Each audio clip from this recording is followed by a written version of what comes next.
Now let me introduce our topic and our panel. Again, sustainable banking and investing for individuals. We're very fortunate to have three very capable presenters today. Marilyn Waite, and I will note very briefly some of the things she's done. She's worked across 4 continents in venture capital, ESG management, investments, and low carbon energy, and serves as a managing director of the Climate Finance Fund. Her bio is really quite impressively long, and I think I'd better stop at that because it will take me way too long to mention the rest. Then we also have Jenna Nicholas, who is the co-founder and CEO of Impact Experience, which is focused on addressing structural racism and dismantling prejudice by confronting and engaging with the historical and ongoing realities of inequality and racial bias. The two of them will be giving the presentation today, and Emily Chu will help to chair the discussion afterwards and add her own comments occasionally. Emily is the Executive Vice President and Chief Responsible Investment Officer for Calvert Research and Management. And I think I probably will leave the bios at that and turn all of this over to Marilyn. Thank you so much, all three of you, for joining us today. And Marilyn, I will stop sharing my screen and my video and turn it all over to you. Thank you very much. Thank you so much, Rob. It's a pleasure to be here with you all today. Again, thank you for hosting this conversation. I'm pleased to have Jenna and Emily with me today to help share this topic of sustainable banking and investing for us as individuals, as consumers, as members of the society and community, and as the banks and asset managers would know of us as customers, and of course, retail investors. So I'll pass it over to Jenna to first get us started with some spiritual foundations. Then we'll go over a banking component, and we'll finish with an investment component.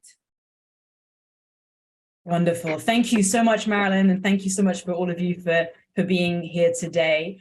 We will be, after we share some remarks, opening up for Q&A. So if any of you have any questions, please feel free to use the Q&A function, and we'll be addressing those afterwards. So as Marilyn mentioned, we'd love to start off with a passage from the Baha'i writings. This is from the Gleanings of the Writings of Bahá'u'lláh. The all-knowing physician hath his/her their finger on the pulse of mankind. He, she, they perceiveth the disease, and prescribeth in his/her their unerring wisdom the remedy. Every age have its own problem, and every soul its particular aspiration. The remedy the world needeth in its present day afflictions can never be the same as that which a subsequent age may require. Be anxiously concerned with the needs of the age ye live in, and center your deliberations on its exigencies and requirements. So as we think about this theme of being anxiously concerned with the needs of the age that we live in, these ideas that we'll be exploring today of thinking about banking and investing is one of the ways in which we can channel that concern and that engagement with the current needs of the age. There's another passage from Baha'u'lláh where he says, the essence of faith is fewness of words and abundance of deeds. So as we think about our conversation today, we're really looking at how do we channel these spiritual principles into actions that we can all take on a daily basis. Back to you, Marilyn. So the next quote also comes from the Baha'i Faith, Abdu'l-Baha, in the Promulgation of Universal Peace. No matter how far the material world advances, it cannot establish the happiness of mankind.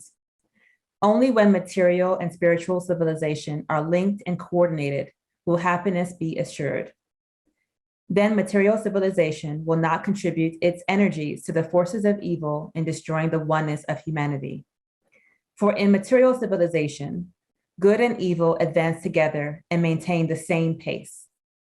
For example, consider the material progress of man in the last decade. Schools and colleges, hospitals, philanthropic institutions, scientific academies, and temples of philosophy have been founded. But hand in hand with these evidences of development, the invention and production of means and weapons for human destruction have correspondingly increased. So this particular citation is in 2 parts. And in this first part, I understand this as really setting the framework for how this material civilization without the spiritual civilization will be incomplete at best and lead us towards destruction at most. So this is laying the foundation for uniting spiritual and material progress. Wonderful. And as we continue this theme from the same passages from Abdu'l-Baha, the Promulgation of Universal Peace, to continue this idea of how do we unite spiritual and material progress, he continues, all this is the outcome of material civilization. Therefore, although material advancement furthers good purposes in life, at the same time, it serves evil ends.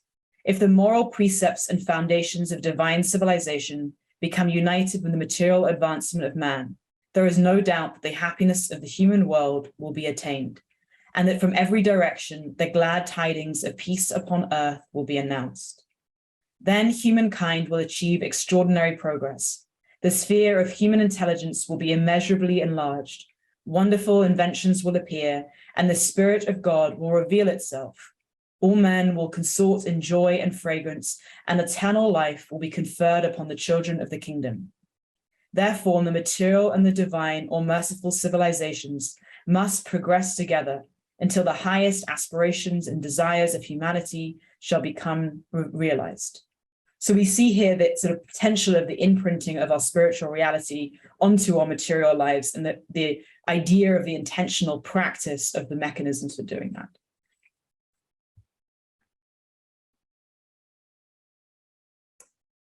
So some of you may have, or maybe all of you may be familiar with this concept of ESG or ESNG. It's having a lot of press lately.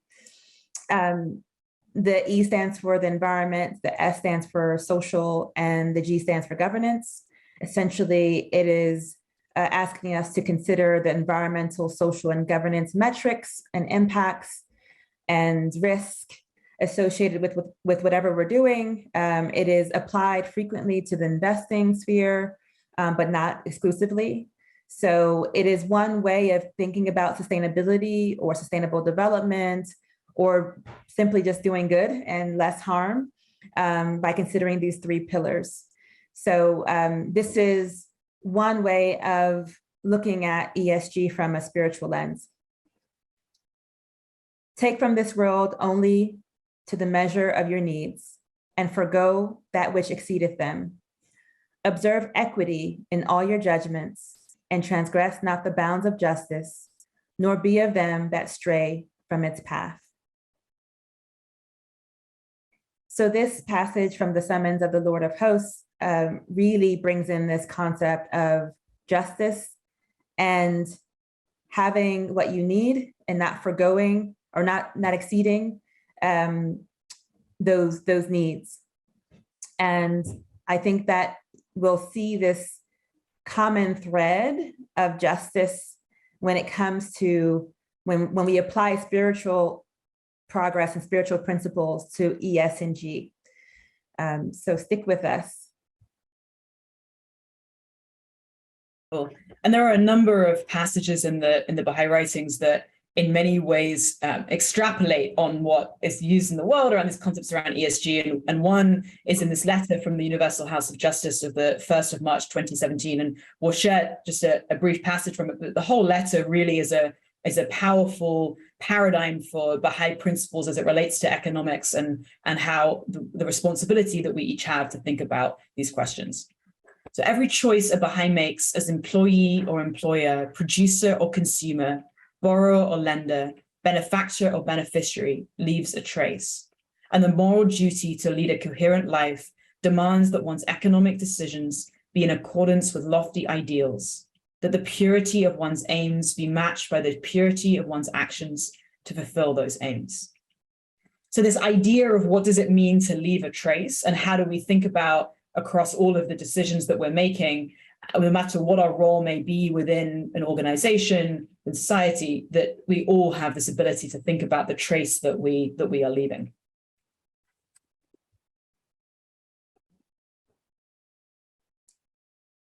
So we're going to cover very briefly a bit of the financial history in the United States, as it will help us understand ESG and sustainable, socially and environmentally responsible banking and investing for present day action and those present day deeds that we saw in the writings, or that we just read through in the writings. So we will not do enough justice to this history in this short presentation, but this is just to help us ground ourselves in that reality.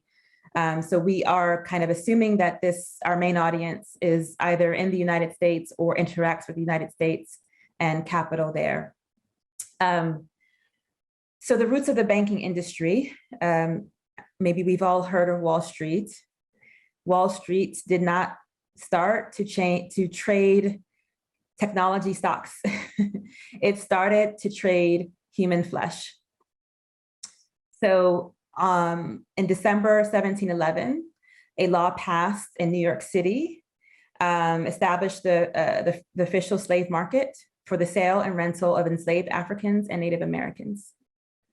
New York itself owes a lot of its wealth to that particular trade and receives 40% of the cotton revenue through financial firms, shipping businesses, and insurance companies through that same industry.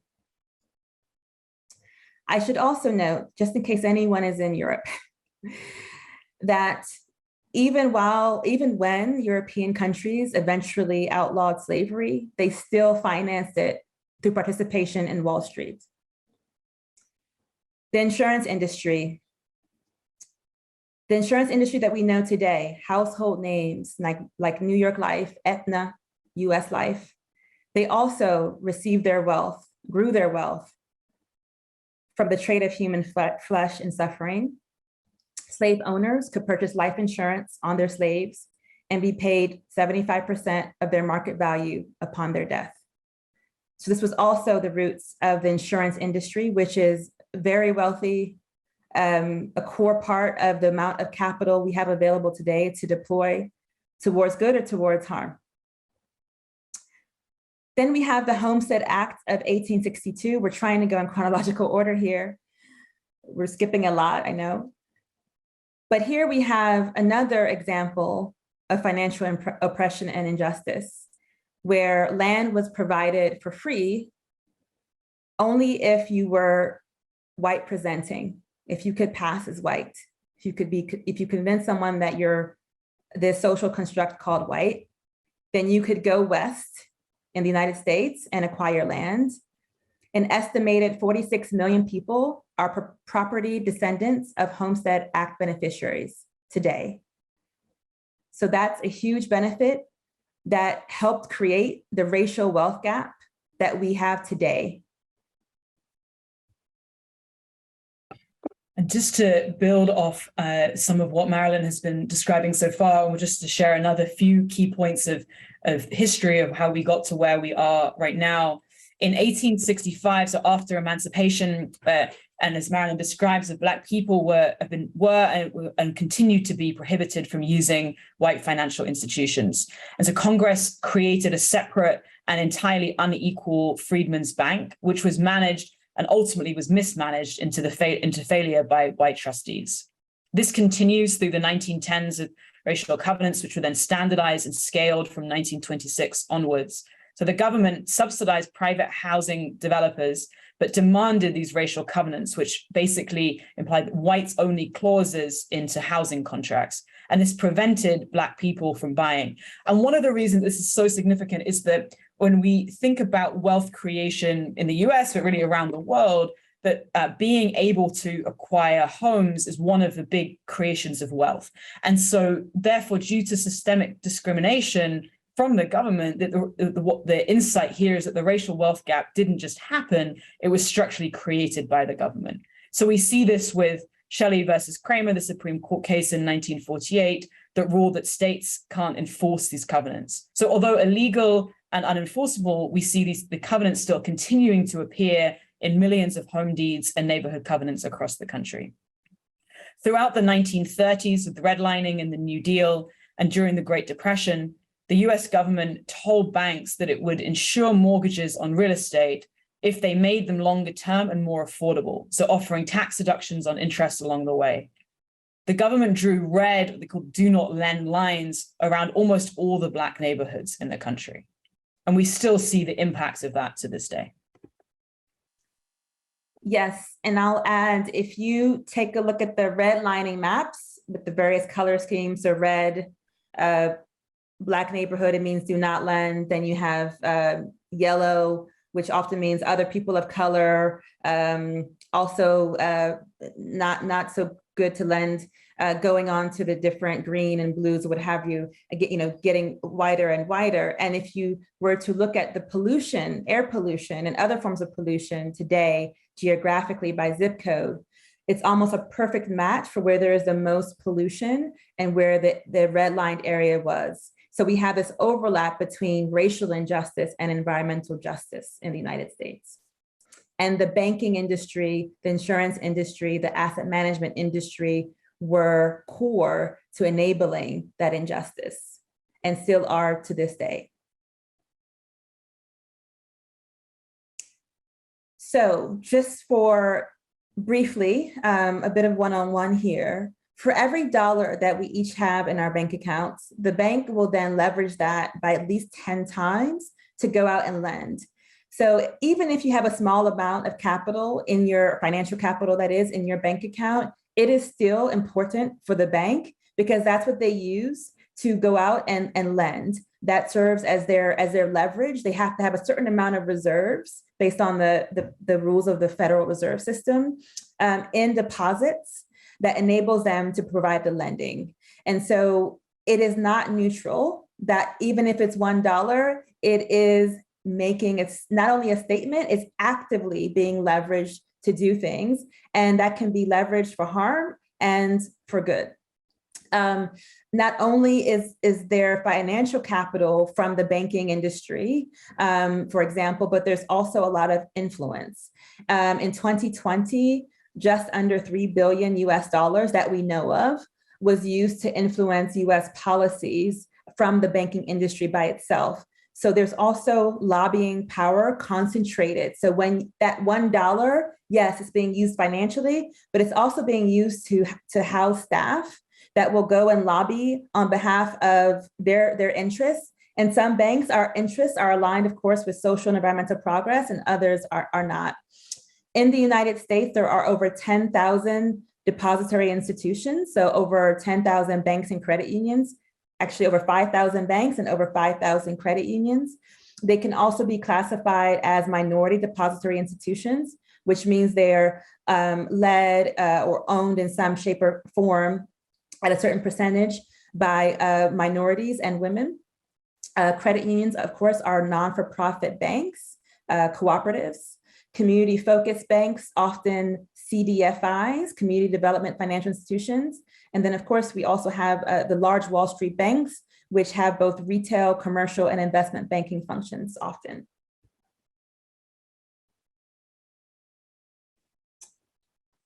I think this is still me.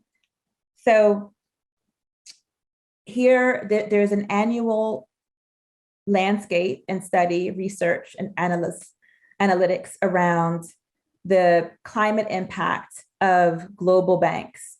And they look at the largest 60 banks worldwide. So literally almost every continent would be represented in some shape or form in the analysis. Well, year after year after year, and this latest report card was released in March of this year using last year's numbers, we find that the worst banks, the banks that are lending the most, which are not the biggest banks in the world. The biggest banks in the world are Chinese banks, but the biggest lenders to fossil fuels and to the climate chaos are US retail banks. So they're all banks that bank Main Street, everyday people like all of us listening on this call.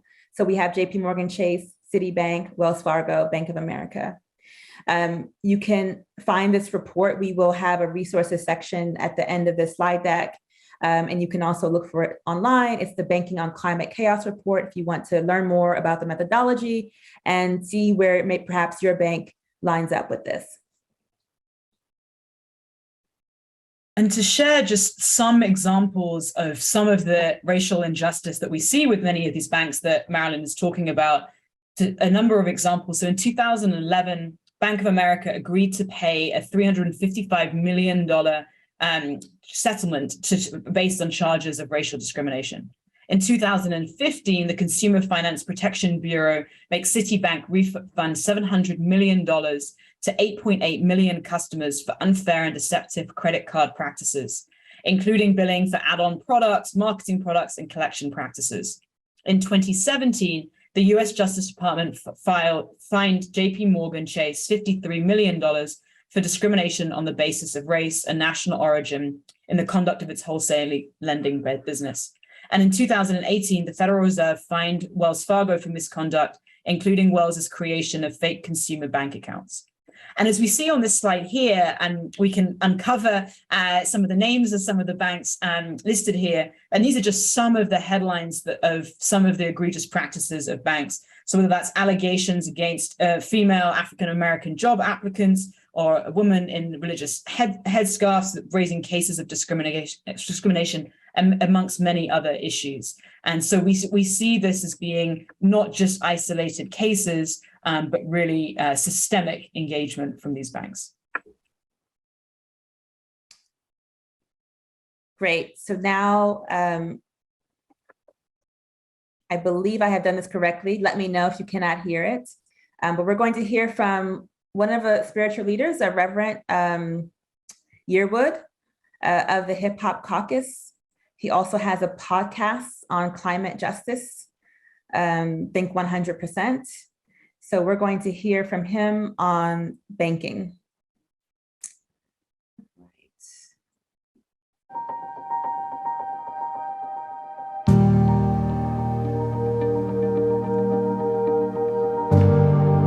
Move your money, Chase, or we'll move ours. Let me first say to the employees of this branch, we are here not as adversaries. That's very important. We stand here as humans together. We are brothers and sisters on this planet. I'm here because I'm originally from Louisiana.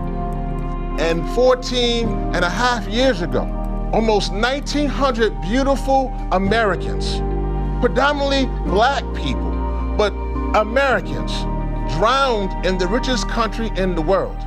And I would hope that post-Katrina, that we would be doing things better than what we did 15 years ago, that we would use that time to divest from fossil fuels and invest in clean energy. I would hope that that would be the business plan. The problem, though, is that the business plan right now for this bank, for Chase Bank, is that they are funding the fossil fuel industry. Over the past 3 years, they put $196 billion into the fossil fuel industry. Chase Bank, you have become rogue in your business plan, the same way that slavery and other institutions that are no longer have a social license, you are on that path. And that is why we are here. We're also here because the pipelines you are building are in the communities of Black and brown people. And so that can't be the situation. You're funding pipeline projects that's literally causing asthma or bronchitis or worse, cancer. We can't support that. The folks who are impacted by this are people who look like me, who are Black and brown people, who are suffering. I just want to keep it 100% real, that the money that comes out of this bank literally kills poor people in the same community they're operating in. There's too many reasons to stop this madness.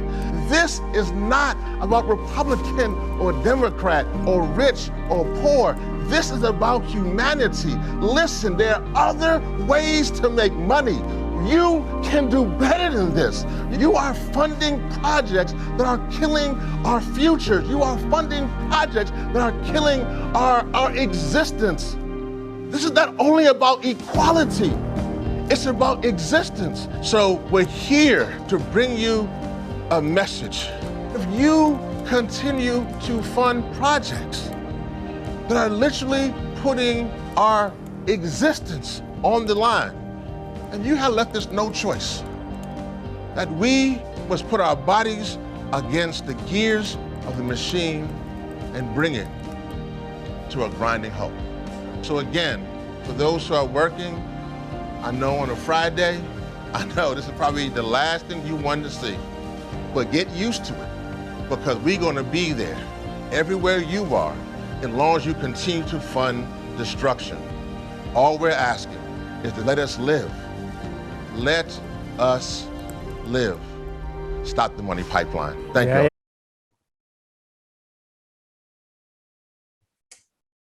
Great. So, powerful message from Rev Yearwood. So what do we do? Bank for Good is one of the platforms. I think we'll have the symbol later in the slide deck, but essentially is a platform that provides a list of banks and credit unions that are embedding ESG, that have ESG in their DNA, and are embedding those principles into their lending practices and are not financing the climate chaos. So they're not backing fossil fuels, deforestation, and other big contributors to the climate chaos. The Global Alliance for Banking on Values, GABV or GABV, that is one network. They have a website. You can see their membership. You can look at the map of where they are in the world and which banks they include. But essentially, they are committed to transparent banking, supporting economic, social, and environmental sustainability, and composed of a diverse range of banking institutions serving the real economy, which is also important. So they are serving Main Street, small and medium-sized businesses, residential consumers, and essentially what makes up the real economy. Certified B Corporation, that's another indicator of ESG or banking on good. You might be familiar with B Corp, especially in other types of goods and services. A lot of consumer brands and clothing brands would have this kind of label if they're embedding ESG. But that also applies to banks and asset managers. If they have adopted this framework, that means they're also pursuing not only financial returns, but also social and environmental returns. And then finally, yes, the Bank for Good website, bankforgood.org, which is very practical and just helps individuals and businesses find banks, credit unions, and others that don't lend towards fossil fuels and that you can choose based on other criteria. For example, if it's led by a woman or person of color, if it has a physical bank branch, anything else that might be relevant, you can also choose that criteria and find good banks. So those are some practical resources. So far we've been reflecting and sharing on the banking side. We're now going to share some thoughts on the investing side. There are a number of tools that exist for us to think about what are the ways in which we relate to our capital. So one of them is on the Abacus Wealth website. And there's a survey that you can fill out on that website that will help you to identify what is the way that you relate to capital. And there are these 8 archetypes that come up on that site after you fill out the survey. And they are the saver, the pleasure seeker, the star, the idealist, the empire builder, the caretaker, the innocent, and the guardian. And so it's interesting to think about ways in which we relate to our capital. And so as we explore different investment sort of opportunities and how we sort of think about investing across asset classes, we think about this across cash and cash alternatives, fixed income, public equity, private investments, alternative investments. So we'll be sharing some reflections across these different asset classes. Of course, this is just scratching the surface, and we can certainly engage more deeply offline. And part of the reason as we think about the significance of this is when we look at the US, and there's similar numbers across the world, but when we think about the US, 137 million Americans own stock. And there's over $8.4 trillion in assets that are held in 110 million 401k plans. And so there's a real opportunity in thinking about how do we galvanize these different assets across asset classes to align more with our values. So we'll share, next slide, please. We'll share initially just sort of thinking about on the fixed income side of things. And so, and for context, for those of you that maybe investing is a newer concept, when we think about fixed income, this is often to counterbalance to public equities because it's less correlated to the stock market. So when people think about fixed income, they're thinking about preserving wealth, generating income, diversifying a portfolio. And there are different opportunities within fixed income opportunities from low risk to highly speculative. And this includes certificates of deposits. Marilyn had mentioned earlier, and we'll share a bit more shortly, around community development finance institutions, and there's a community development finance institution loan fund, and the notes and bonds. And when we think about bonds, these are debt instruments that can be bought and sold on the public market. And there are different issuers of these bonds. So governments, corporations, financial institutions can all issue bonds. And there are bond principles that have come out from the International Capital Market Association, ICMA, and you'll see more on the website, where you can actually look at sustainable bonds database. And part of a previous work was actually working within the World Bank Treasury Green Bonds team. And so green bonds is an example of sustainable bonds that more and more institutions are issuing.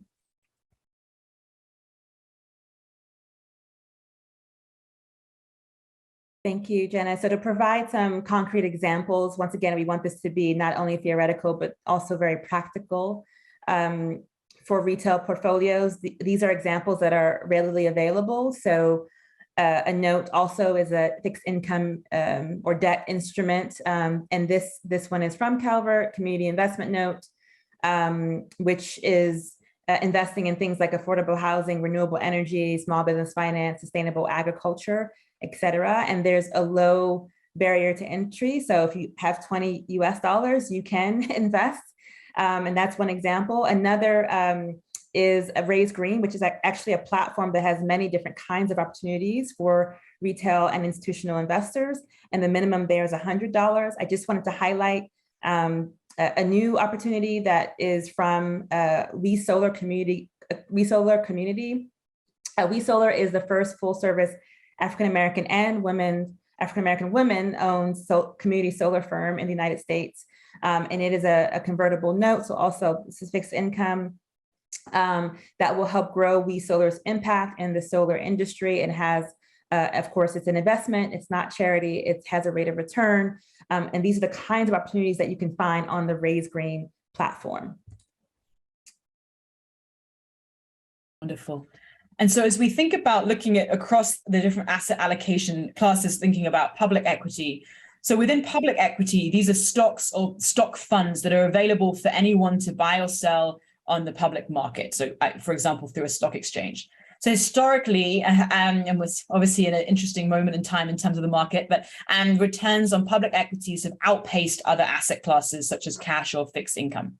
So there are a number of different types of public equity vehicles. One is mutual funds, and these pool the assets of many people into a single financial instrument. And these fund managers can then invest that money into numerous individual stocks on behalf of the investors. So where Emily works, Calvert, and where I used to work is an example of a mutual fund. Exchange traded funds, which holds a group of stocks and tracks the performance of a particular index. And Marilyn will share some examples shortly of some socially responsible exchange traded funds. You can also look at the As You Sow website of Investing Your Values to dive more deeply into these mutual funds and exchange traded funds. And there's now more than 8,000 mutual funds that are on the market.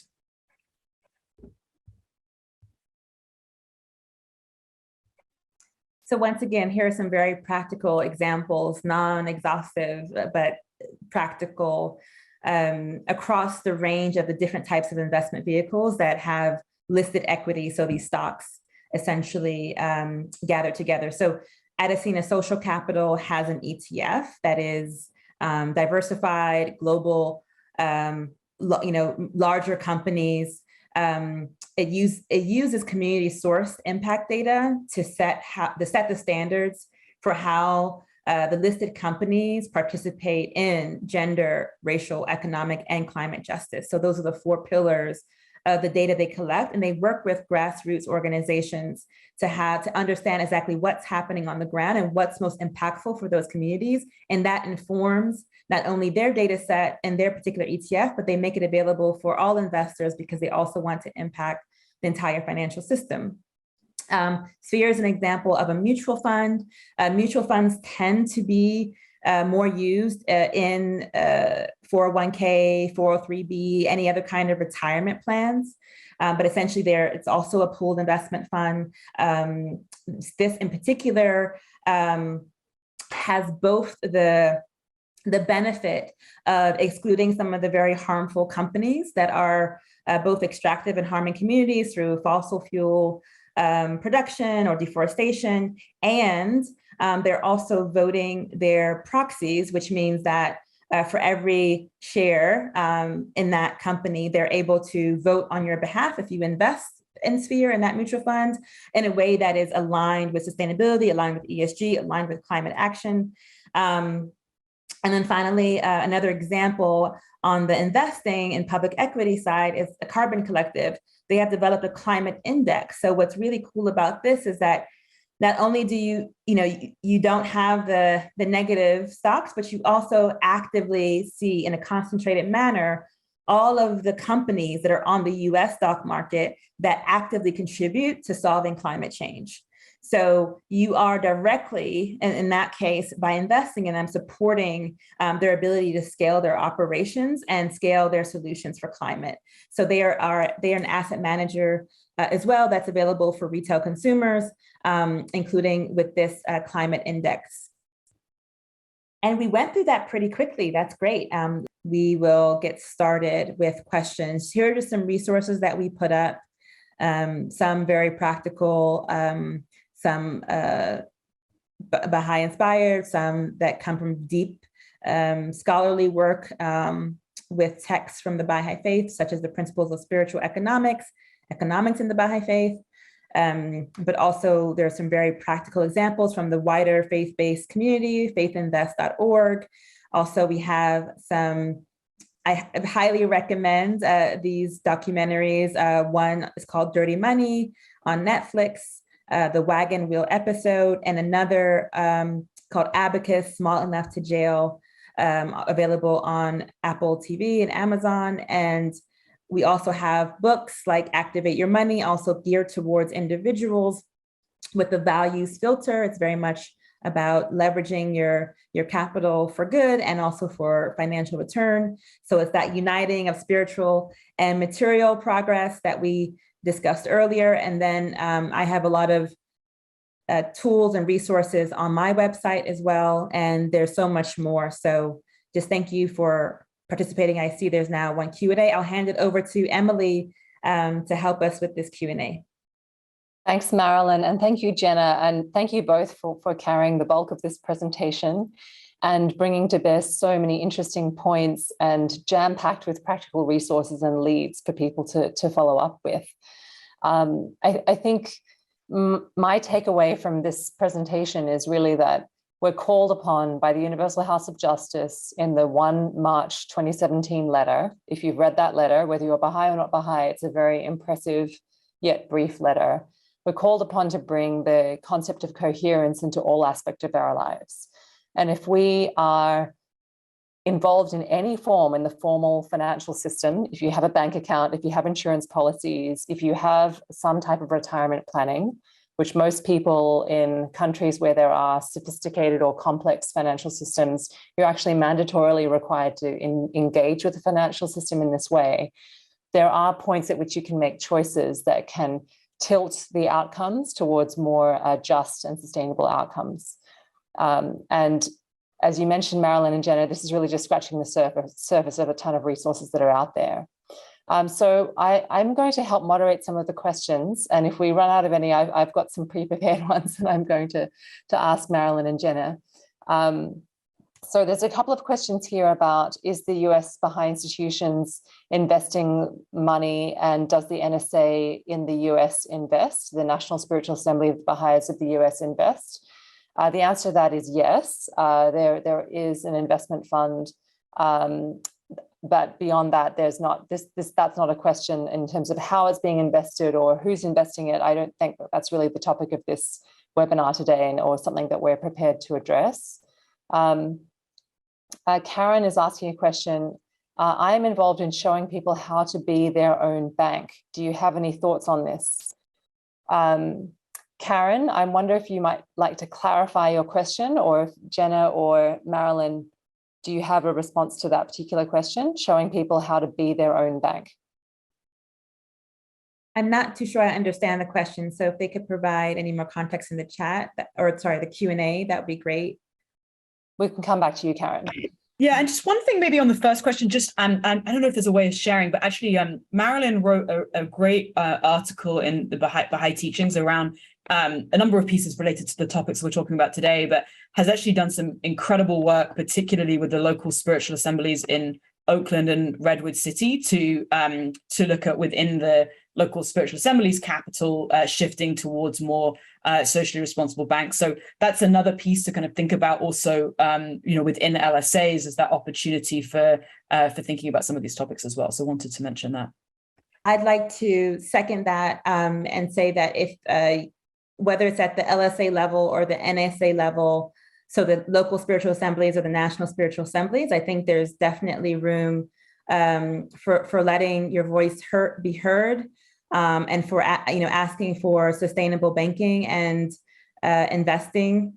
So in both, as Jenna mentioned, in Redwood City, we were able to, and Oakland, we were able to align our banking with our faith-based principles and also ESG, climate-friendly banks.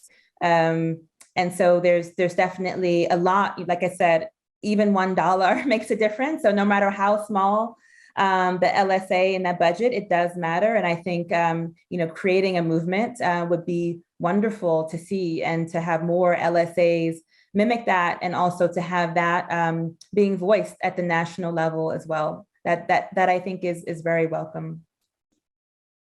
Thanks, Jenna and Marilyn. So next question is, they're kind of related. So Gary is asking, some of the banks mentioned in the bad bank list, or the list the banks financing climate chaos, are behind large credit card markets. And are there ESG qualified credit cards? Good question. And then somewhat related to that, Luke is looking to leave a bank like Bank of America to start using one of the other options. And is there a benefit to letting your current bank know that you're leaving because of their support for fossil fuels or other inequities? Should I take that or yes, start? Go ahead, Marilyn. So the first question was around credit cards in the US market. Yes, and they are rapidly increasing. So on my website, I have a few resources that gather those.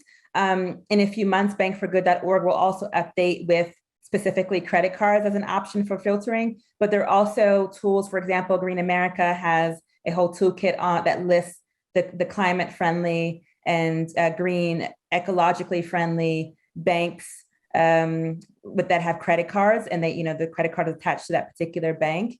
So there's more and more that comes to mind immediately. I'm thinking about the Aspiration Beneficial credit card. So Aspiration being the fintech bank that it has a very sleek app, is very user-friendly. Beneficial State Bank being a community-focused lender that's doing the hard work of lending in the community. And so they've combined forces to issue a credit card that is ESG forward. So that's just one example. There are others. So Marilyn, can I just follow up on that? Is the credit card itself the responsible choice among a number of credit cards that the bank is offering, or is it essentially that you're selecting a responsible bank that issues credit cards? The latter. Great. Yeah. And then should we let banks know how we feel or about our beliefs and values? Yes. So that, and I would say, let the world know. I would, if you are on any kind of social media, whether it's LinkedIn or Twitter, Instagram, TikTok, who knows, whatever you're on, letting the world know is very powerful. Hashtag Bank for Good, for example. Yes, writing, a lot of the sites that we have available, they have even letter templates that make it very easy. You just copy and paste. They even have the email addresses of leadership. That's also important. So I do think that you are a customer and you have power in that. So I think it's definitely more impactful to let it be known. And I think, Marilyn, that extends beyond banks to many different types of institutions that you might be interacting with. So in my experience, having sat in large financial organizations that put the funds together, you talked about the concept of a managed fund, and Jenny, you talked about the concept of a managed fund and investors selecting stocks on behalf of the clients who invest in those pooled funds. Certainly those funds that then get put into 401k platforms or into other types of wealth platforms that put up a number of different funds to be available for investors to select.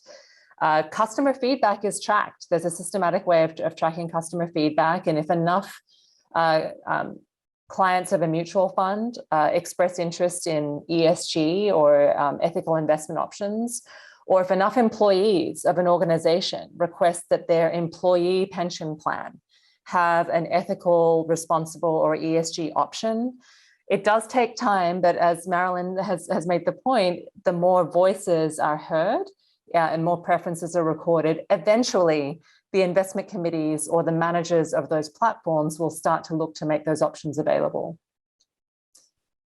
Okay, so we're getting a nice flow of questions now. So Karen, back to your question. You were talking about showing people how to become their own bank. She's clarifying that it's the infinite banking concept by Nelson Nash, giving people more control over their finances. Is that a topic that Jenna or Marilyn, you're able to address today? Okay, all right. No, all right. We'll have to, Karen, have to engage offline with you on that one.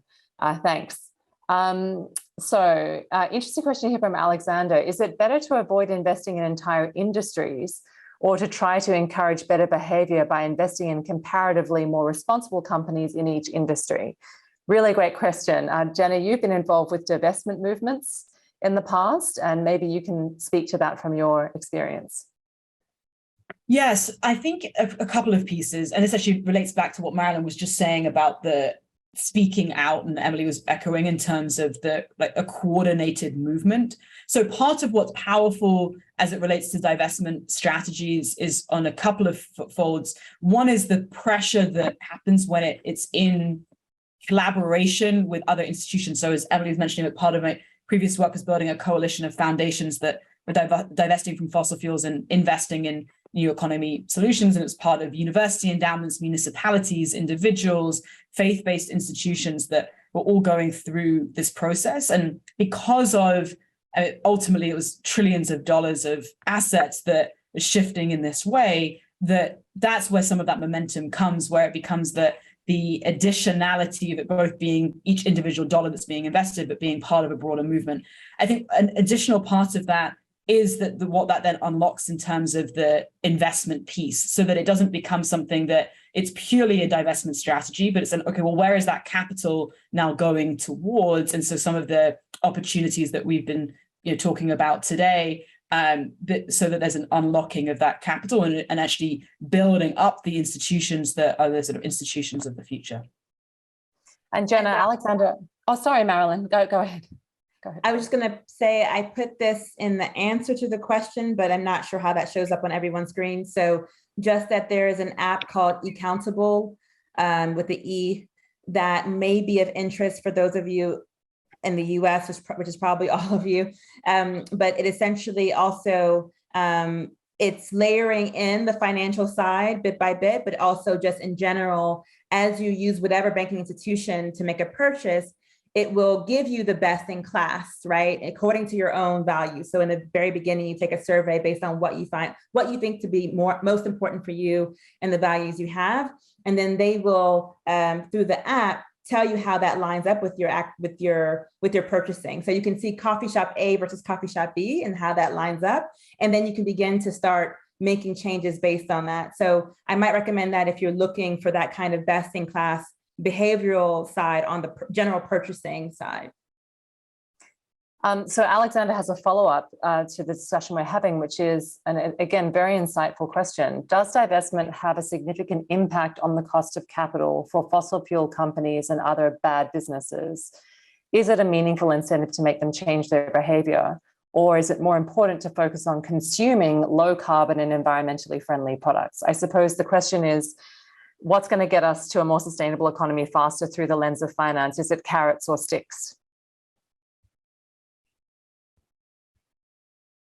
I can share some thoughts, and Madeline, please add in, and Emily. I think it's a both and, right? That it's not a matter of just an either or, but I also think that there are some institutions that are doing great work on the engagement side, and we talked earlier around as you sow. So there is a role for engagement, and again, the coordination around that engagement. So proxy votes, like other mechanisms for being able to put pressure onto companies. But part of it is that in order to actually shift and show that we're building up these sort of new economy solutions, that there is a need for that shift to take place. And I know that there were some questions around what about the financial viability of some of these socially responsible options? And I think that's a really important aspect, is also showing the case for there are many of these socially responsible options that actually have very good financial returns, and but there's often a misnomer that, well, by investing into socially responsible options, are we giving up on returns as a result? And it's not. Of course, there's, as with any opportunities, some perform better than others, but it is a sort of a false conception that just by investing into socially responsible options that there's necessarily lower returns that come as a result of that. Yes, and I would just add that I think when you start to delve into the spiritual writings and elements of this, to think that, or to somehow feel like you're forced to then cause harm to your own community, or to cause harm to our wider planet, our ecosystem, also kind of doesn't sit right. So the very idea that I would keep something that literally is killing me, killing our community, and I would be involved in that through my bank or my investment, I think that's something that we all have to really grapple with when making these decisions. And I think that some tools are best suited for things that we in general want, but we want to somehow improve, right? And then there are things that we literally just cannot have if we want to have a livable, viable, sustainable planet. So I'll give you an example, will be, for example, electric vehicle, Tesla. We might want that electric vehicle because that's a more sustainable option than the internal combustion engine. However, they have a pretty poor track record in labor, racial, and gender equity. And so we might want to keep Tesla in our portfolio because they are more environmentally sound, but we want to see major improvement on the S of ESG, the social responsibility side. There are other things, for example, fossil fuels, where the path there is actually it might be another company or activity that is in renewable energy, storage, and so on, and not the fossil fuels, right? Same thing with all kinds of other practices, whether it be weapons, guns, tobacco, et cetera. So I would just also try to think about it that way, from that, especially in this context of this webinar around spiritual principles and how we integrate that into our capital. Thanks, Marilyn. And I think, Jenna, something you mentioned at the beginning of your remarks was that it's an and or. And I think that as in the Baha'i Faith and in Baha'i guidance, in the guidance we get from the Universal House of Justice, as Baha'is who are trying to follow that, we also are encouraged not to buy into false dichotomies. And sometimes this, I think you'll see in the media, the concept that you either own the companies and you work with them to improve, or you divest, and you're somehow forced into this choice. Now, certainly each person does need to reconcile with themselves what type of behavior is acceptable among companies, and then what is your line around that in terms of, as Marilyn mentioned, there are some things that are just kind of cancerous types of behaviors in society, and then there are some things that obviously need to transition. So, in terms of whether it makes a difference, certainly the divestment movement has been very effective, I think, at putting a lot of companies on notice about the fact that there's incredible public sentiment that their business model is not supported and that it needs to change. I think that even though we are seeing right now a temporary return to fossil fuel-based energy, and it has put a number of our global climate goals at serious risk of not being achieved, With that said, there remains quite a lot of uncertainty around the longevity of the fossil fuel business model that actually makes it challenging for both investors and for companies to actually make plans over the long term, because there is significant support for the transition to a cleaner, a more renewable energy system. The question is really a matter of how to get there. So, ultimately, divestment has a significant impact on the cost of capital if it's done en masse. And that's why the rapid growth of ESG investing or ESG-informed investing is so significant, because it has affected the cost of capital, or it has affected the overall price of companies on the stock market in some jurisdictions, in some areas. But I think Philip has a related question to this, which is Big Pharma counted among the bad guys? I'm interested to know what you think about that, Marilyn and Jenna.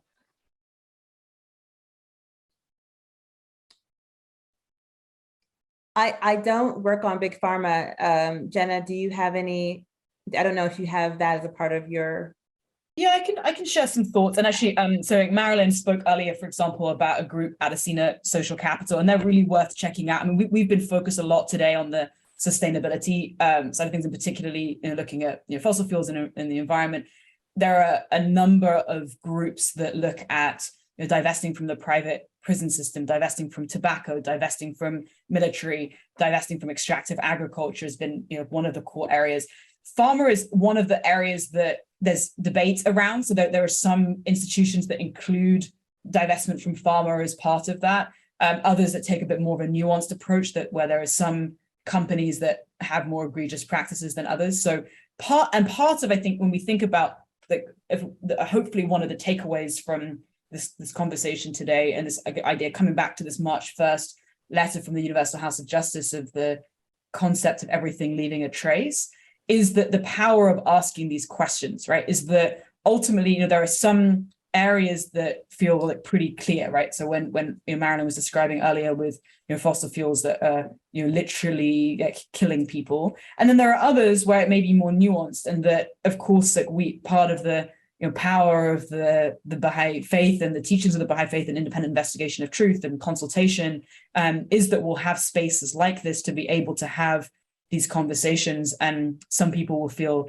strongly one way or the other, and part of it is having the frame to be asking the questions and know that we have the tools available to us to make proactive choices around how our investments are made, rather than just be passive participants within the financial system. To add to that, I mean, Philippe, I don't think that there's any there's no cheat sheet about what's good and what's bad in the economy. The economy is interwoven, interconnected. Certainly, there's a lot of incredible benefits and positive social impact from pharma companies, and there's been incredible social harm. And so to kind of turn it into as Jenna said, we have this framework and we have tools. What we're encouraging everyone in this webinar is to be a proactive user of those tools and to be engaged, and to also realize in that process that there isn't always going to be a perfect answer. Certainly, if you look at very large listed companies, there is hardly any company that's completely clean hands, completely controversy-free, has a completely acceptable track record. The larger the company is, the more complex the supply chains are, the more numerous their factories and labor sites are, the more likely they are to be starting to be in breach of anti-competitive behavior just from their size. So certainly, I think what you can do is go to your investment advisor, if you're talking about the investing world, for example, and you can ask them, I want to know what is the process of the fund managers that manage the products that are on that platform, that are in my 401k. What are their representations about how they are managing these difficult issues? How do they make those calls about in the gray areas? What are they divesting from? And what are they committed to engage vigorously on? And how do we know that they're using my capital to actually do that vigorous engagement? a lot of fund managers, and you can ask for these reports, you can look them up online. A lot of the fund managers that are managing your capital in the 401k or in any pension plan around the world, they are now being very vocal about their achievements around moving companies towards more sustainable practices. So you can look for that information. There was a couple of other questions about credit unions. Yeah, sorry. Sorry, Marilyn, go ahead. I just wanted to come in and I saw something that was pushed over in the chat, and I'm happy to dive in there. Please, I would just say, not everyone can afford an investment advisor, and that's really important to recognize. And so that's why, on our list of resources, we have resources that are available for those that can't afford that.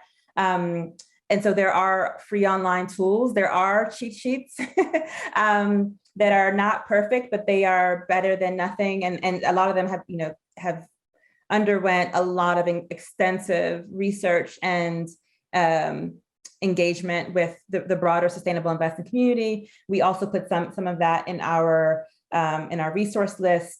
As you so has fossil-free funds, gender equity funds, private prison funds, like a list of all various ESG friendly funds. And that's one particular, for example, resource that's free and open to the public. And Activate Your Money, the book, is also pretty affordable. And there's actually a free curriculum online that you can also go to. And this may be also motivating us to have a course in the spiritual foundations of this, and the practical side where people can actually go deeper.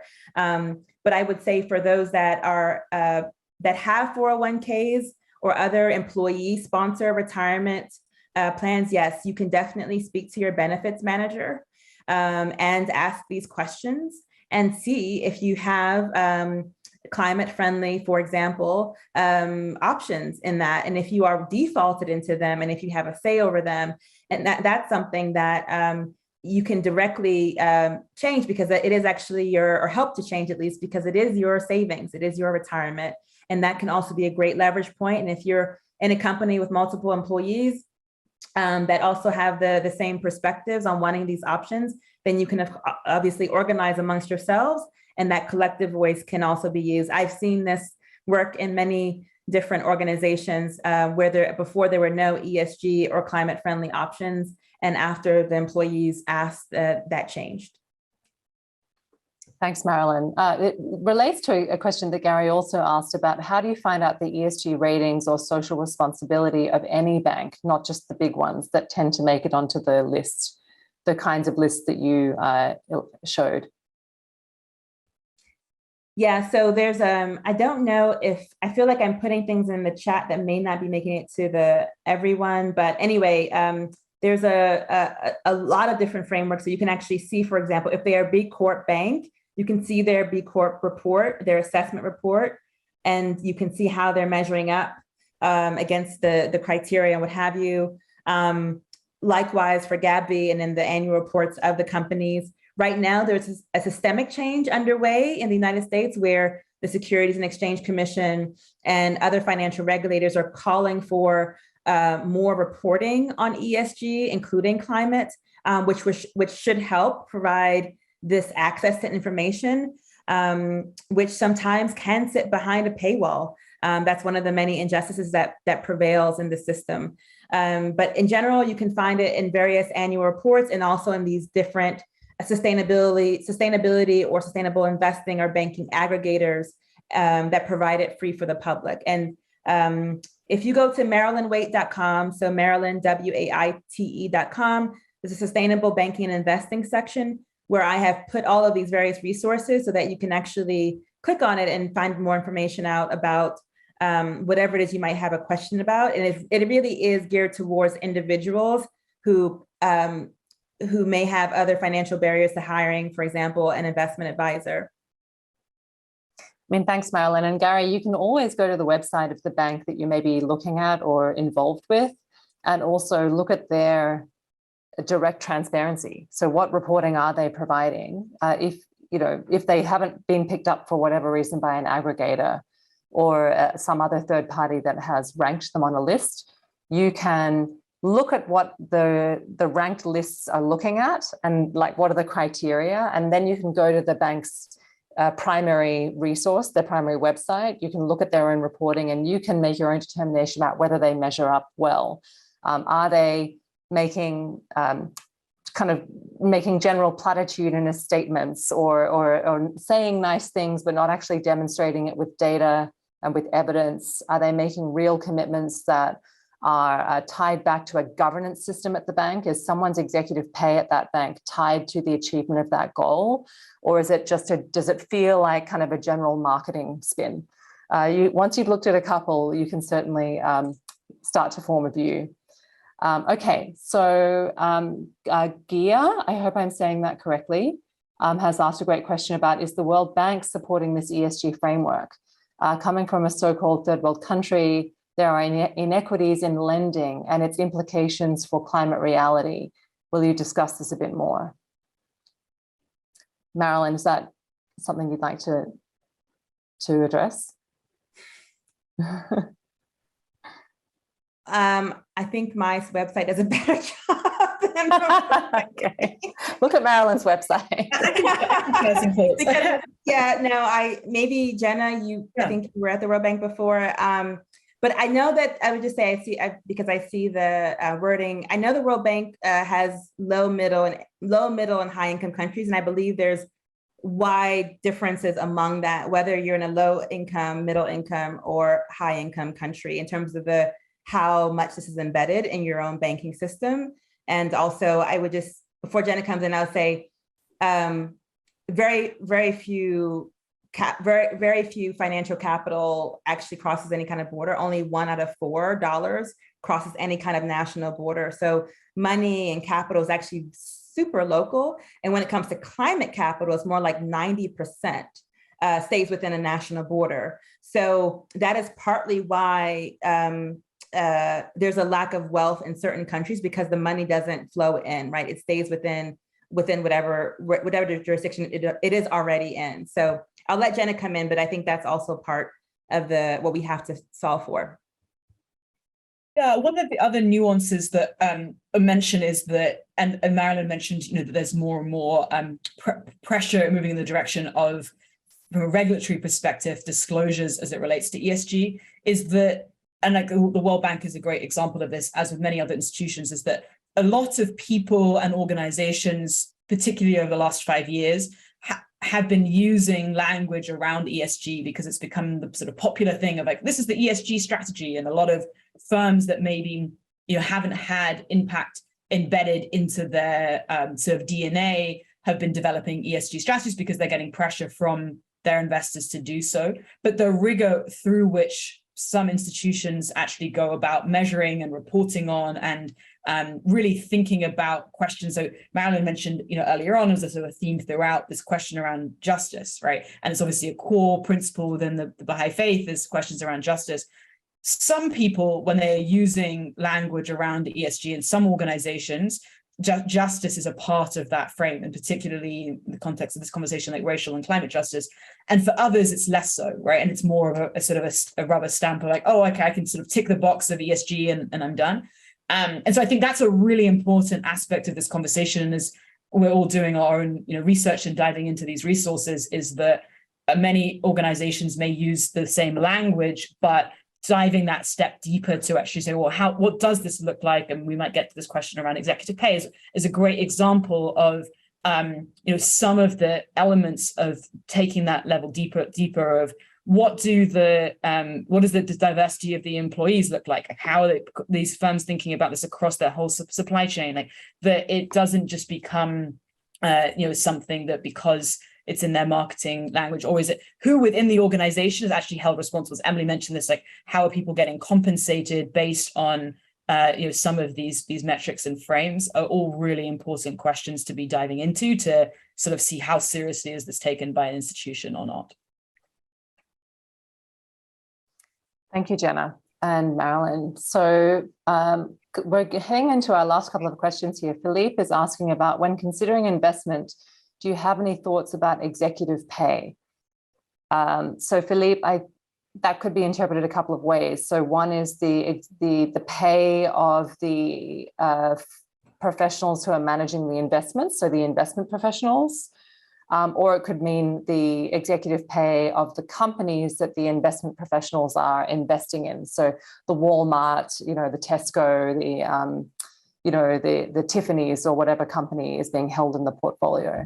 And certainly I would say big frontier for corporate engagement at the moment. So exactly how the companies invest in. Okay, great. So that is certainly a huge focus, I would say, for a number of different stakeholders. So for investors that are investing in companies that have an ESG lens to the way that they invest, talking to companies about how their targets and goals and disclosures are going to link to executive pay, and demanding that disclosure around how it links to executive pay, or understanding how it's one of the many factors that is taken into account when discretionary bonuses are determined, is a big part of what's being discussed right now. Also, Marilyn mentioned the SEC's work to increase the rate of disclosure from companies on a range of areas. And most recently, there was a very large proposed rule from the SEC around comprehensive climate risk disclosure from all listed companies in the US. It was quite broad ranging. And one of the topics that was included as a proposed, in that proposed rule, was disclosure around governance and incentives for those climate targets that may be adopted by companies.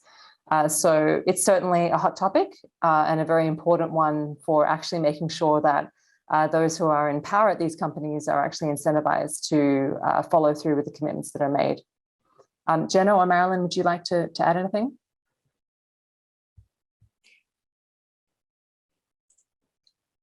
I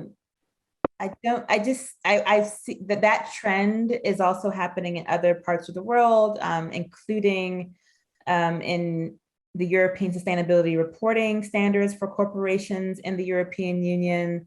They are not finalized yet, but in the draft rules, there are proposals around more clarity and transparency around executive pay as it relates to ESG performance. So I would expect this to increase and to be a key part of some of the systemic rulemaking in the future. And final question that I have here from our audience comes from Ralph. This is a really big picture question. And this came through not in Zoom, but from another platform. Is a steady state economy closer to Baha'i economics than the gross national product? I might just share one last thought on the previous question, and then I have some thoughts on this, and I'm sure Emily and Marilyn, you have thoughts on this as well. Just one point on the executive pay piece that's, I think, really important sort of data to be thinking about is this question of just like pay differentials within firms, and particularly, and I was just looking at some of the statistics, like as of last year, it was found that like CEOs were paid 351 times as much as the typical worker, right? Like that's really important information to be looking at, and it's different across different firms, but that's a part of the broader sort of ESG analysis. In terms of this question, and I think it's a really fascinating one, and may warrant an exploration through a broader course or series of sessions.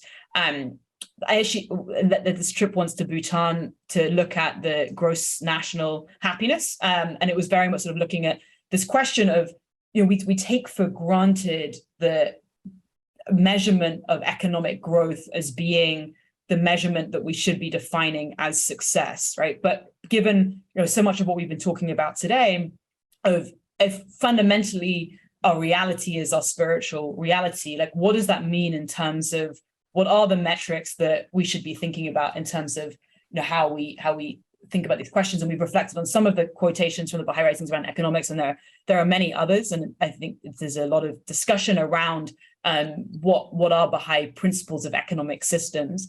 But I do think that a rethinking of what's taken for granted as being core principles of capitalism is what's warranted here. And when we think about the March 1st, 2017 letter, there's a lot that talks about the greediness and the insatiability that is inbuilt within a materialistic society. So that's a broader reflection. Like what we're talking about today is sort of how are we working within the system to create new financial institutions, new banking institutions, ways of engaging our already existing institutions around this. But there's of course a broader conversation as we're designing and building institutions based on Baha'i principles. What does that look like? And there are really interesting books like Small is Beautiful, Schumacher, that's more of a sort of Buddhist set of principles on economics that, but I think that there's a lot that we can reflect on in thinking about these topics. So really appreciate the question.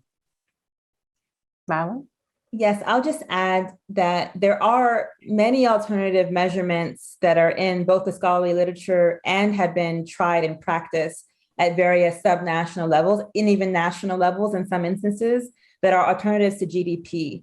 In Sustainability at Work, Careers That Make a Difference, that's a book that I wrote, which is all about incorporating sustainability into one's career, no matter what the field or sector.